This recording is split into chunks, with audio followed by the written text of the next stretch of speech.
تھے کہ امامت کے لیے کون آگے بڑھتا ہے۔ جبرائیل نے آپ کا ہاتھ پکڑ کر آگے بڑھا دیا اور آپ نے سب کو نماز پڑھائی۔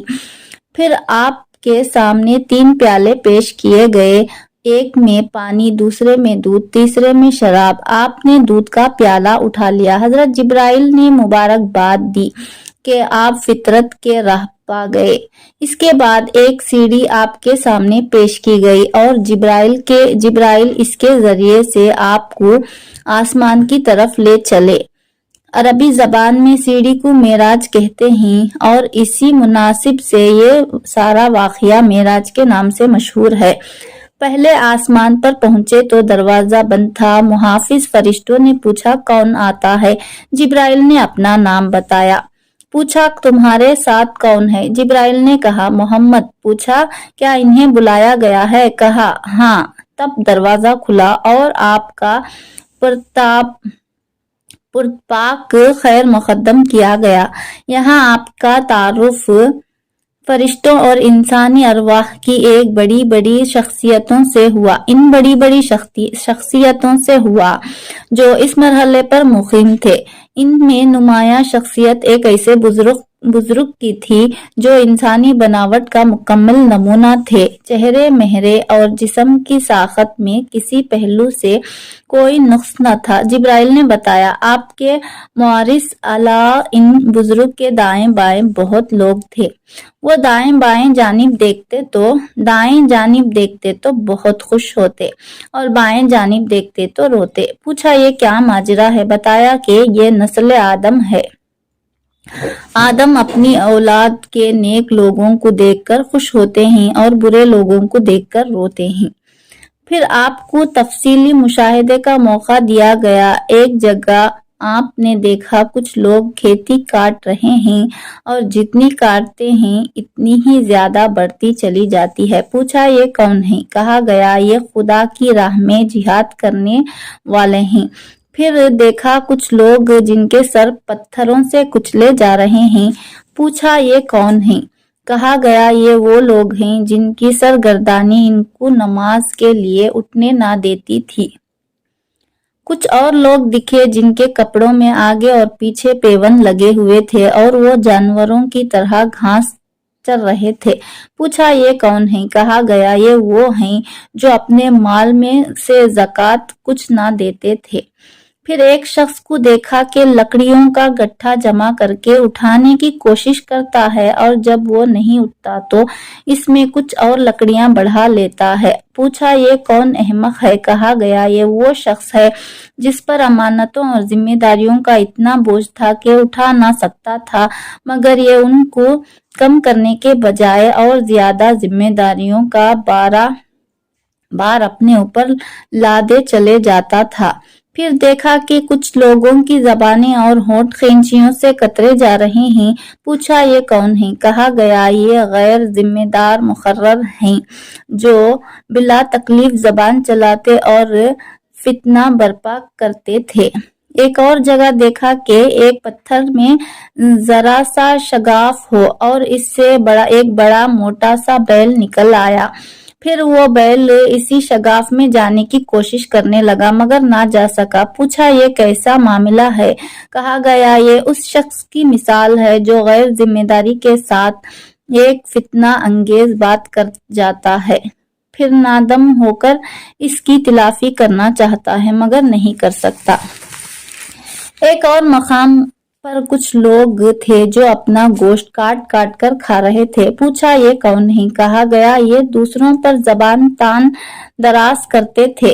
انہی کے قریب کچھ اور لوگ تھے جن کے ناخن تانبے کے تھے اور وہ اپنے منہ سے سینہ نوچ رہے تھے۔ پوچھا یہ کون ہیں؟ کہا گیا یہ وہ لوگ ہیں جو لوگوں کے پیٹھ پیچھے ان کی برائیاں کرتے اور ان کی عزت پر حملہ کیا کرتے تھے۔ کچھ اور لوگ دیکھے جن کے ہونٹ اونٹوں کے مشابہت تھے اور وہ آگ کھا رہے تھے۔